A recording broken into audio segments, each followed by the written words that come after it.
ಇಂದಿನಿಂದ ರಾಜ್ಯಾದ್ಯಂತ ದ್ವಿತೀಯ ಪಿಯುಸಿ ಪರೀಕ್ಷೆಗಳು ನಡೆಯುತ್ತಿದ್ದು, ಲಕ್ಷಾಂತರ ವಿದ್ಯಾರ್ಥಿಗಳು ಪರೀಕ್ಷೆ ಬರೆಯಲು ನೋಂದಣಿ ಮಾಡಿಕೊಂಡಿದ್ದಾರೆ.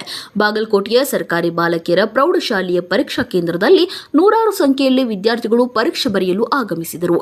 ಪರೀಕ್ಷಾ ಕೇಂದ್ರದಲ್ಲಿ ಮೊದಲು ರಾಷ್ಟ್ರಗೀತೆಯನ್ನು ಹಾಡಿ ಗೌರವ ಸಮರ್ಪಿಸಿದ ವಿದ್ಯಾರ್ಥಿಗಳು ಅನಂತರ ಪರೀಕ್ಷಾ ಕೇಂದ್ರದ ಮುಖ್ಯಸ್ಥರಿಂದ ಕೆಲವು ಸಲಹೆಗಳನ್ನು ಆಲಿಸಿದರು. ಪರೀಕ್ಷಾ ಕೇಂದ್ರದ ಮುಖ್ಯಸ್ಥರಾದ ಬಸವರಾಜ್ ಕೋಷ್ಟಿಯವರು ಇಲಾಖೆಯ ಕೆಲವು ನಿಯಮಗಳನ್ನು ವಿದ್ಯಾರ್ಥಿಗಳಿಗೆ ತಿಳಿಸಿ ಆತ್ಮವಿಶ್ವಾಸದಿಂದ ಪರೀಕ್ಷೆ ಬರೆಯುವಂತೆ ಪ್ರೇರೇಪಿಸಿದರು. ಪರೀಕ್ಷಾ ಕೇಂದ್ರದ ಕರ್ತವ್ಯ ನಿರತ ಸಿಬ್ಬಂದಿಗಳಿಗೆ ಶಿಸ್ತುಬದ್ಧವಾಗಿ ಕರ್ತವ್ಯ ನಿರ್ವಹಿಸಲು ಪ್ರೋತ್ಸಾಹಿಸಿದರು. ಇನ್ನು ಬಸವೇಶ್ವರ ಸ್ವಾತಂತ್ರ್ಯ ಪದವಿ ಪೂರ್ವ ಕಾಲೇಜಿನ ವಿದ್ಯಾರ್ಥಿಗಳು ಈ ಪರೀಕ್ಷಾ ಕೇಂದ್ರದಲ್ಲಿ ಪರೀಕ್ಷೆ ಬರೆಯುತ್ತಿರುವುದಾಗಿ ತಿಳಿಸಿದರು. 10 ಗಂಟೆ 10 ನಿಮಿಷಕ್ಕೆ ಉತ್ತರ ಪತ್ರಿಕೆಗಳು ನಿಮ್ಮ ಕೈ ಸೇರ್ತವೆ. ಆವಾಗ ನೀವು ನೋಂದಣಿ ಸಂಖ್ಯೆಯನ್ನ, ವಿಷಯ ಸಂಕೇತವನ್ನ ಬರೆದು ಇಟ್ಕೊಂಡು ಸರಿಯಾಗಿ 10 ಗಂಟೆ 15 ನಿಮಿಷಕ್ಕೆ ಪರೀಕ್ಷೆಯನ್ನ ಬರೆಯೋದಕ್ಕೆ ಪ್ರಾರಂಭ ಮಾಡಬೇಕು.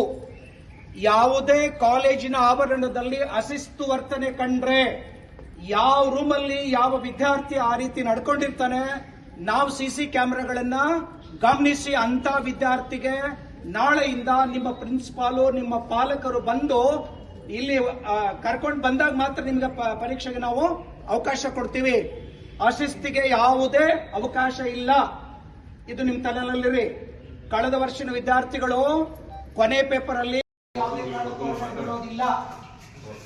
ಅಕಸ್ಮಾತ್ ಹೊರಗಡೆ ಹೋಗಲೇಬೇಕು ಅಂತಾದ್ರೆ ನಿಮ್ಮ ಪ್ರಶ್ನೆ ಪತ್ರಿಕೆ, ಉತ್ತರ ಪತ್ರಿಕೆ ಎಲ್ಲವುಗಳನ್ನ ಸೂಪರ್ವೈಸರ್ಗೆ ಸರೆಂಡರ್ ಮಾಡಿ ಹೋಗ್ಬೇಕು. ಒಂದ್ಸಾರಿ ಹೊರಗಡೆ ಹೋದ್ರೆ ಮತ್ತೆ ವಾಪಸ್ ನಿಮ್ಮನ್ನ ಪರೀಕ್ಷಾ ಹಾಲಲ್ಲಿ ನಾವು ಕರ್ಕೊಳ್ಳೋದಿಲ್ಲ.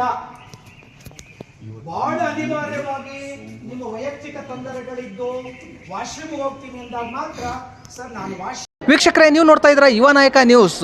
ಇನ್ನೇನು ದ್ವಿತೀಯ PUC ಪರೀಕ್ಷೆ ಶುರು ಆಗಿರತಕ್ಕಂಥದ್ದು, ಅದಕ್ಕೆ ಸಂಬಂಧಪಟ್ಟಂತೆ ನಾವೀಗ ಬಾಗಲಕೋಟೆಯ ಗೌರ್ಮೆಂಟ್ ಗರ್ಲ್ ಹೈಸ್ಕೂಲ್ ಅಂತಕ್ಕಂಥ ಒಂದು ಪರೀಕ್ಷಾ ಕೇಂದ್ರಕ್ಕೆ ಬಂದಿರತಕ್ಕಂಥದ್ದು.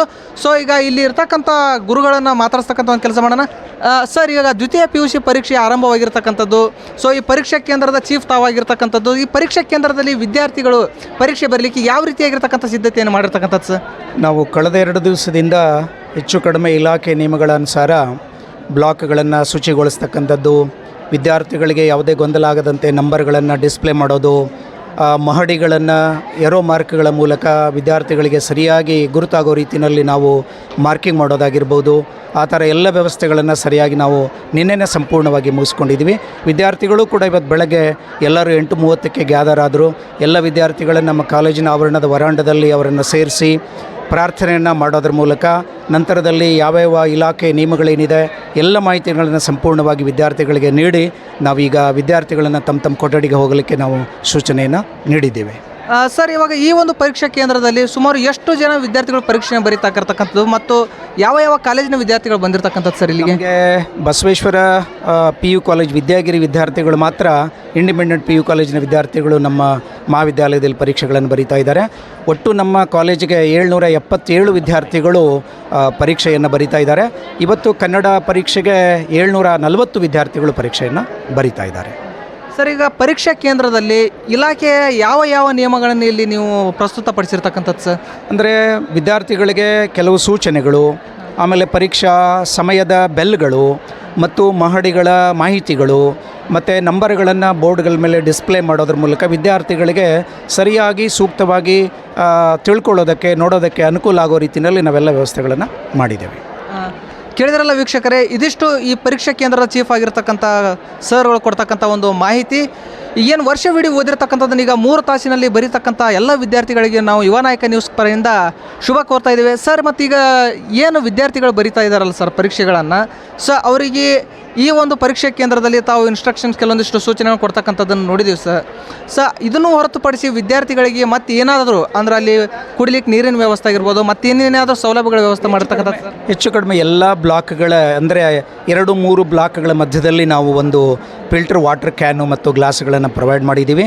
ಎಲ್ಲ ವಿಂಗ್ಗಳಿಗೂ ಯಾವುದೇ ವಿದ್ಯಾರ್ಥಿಗಳಿಗೂ ತೊಂದರೆ ಆಗದಂತೆ ನೀರಿನ ವ್ಯವಸ್ಥೆಯನ್ನು ಮಾಡಿಕೊಂಡಿದ್ದೀವಿ. Thank you sir. ನೋಡಿದ್ರಲ್ಲ ವೀಕ್ಷಕರೇ, ಇದಿಷ್ಟು ಈ ಒಂದು ಪರೀಕ್ಷಾ ಕೇಂದ್ರದ ಚೀಫ್ ಆಗಿರ್ತಕ್ಕಂಥ ಗುರುಗಳು ಹೇಳ್ತಕ್ಕಂಥ ಒಂದು ಮಾತು. ಏನು ವರ್ಷವಿಡೀ ಓದಿರತಕ್ಕಂಥ ವಿದ್ಯಾರ್ಥಿಗಳು 3 ತಾಸಿನಲ್ಲಿ ಏನು ಎಕ್ಸಾಮನ್ನು ಬರೀತಾ ಇದ್ದಾರಲ್ಲ, ಸೊ ನಮ್ಮ ಯುವ ನಾಯಕ ನ್ಯೂಸ್ ಪರವಾಗಿ ಅವರಿಗೆ ಶುಭ ಕೋರ್ತಾ, ಜೊತೆಗೆ ಅವರು ಉತ್ತಮವಾಗಿರತಕ್ಕಂಥ ಫಲಿತಾಂಶವನ್ನು ತರಲಿ ಅಂತ ಹೇಳ್ಬಿಟ್ಟು ಆಶಿಸ್ತಾ ಇದ್ದೇವೆ. ಹೀಗೆ ನೋಡ್ತಾ ಇರಿ ಯುವ ನಾಯಕ ನ್ಯೂಸ್.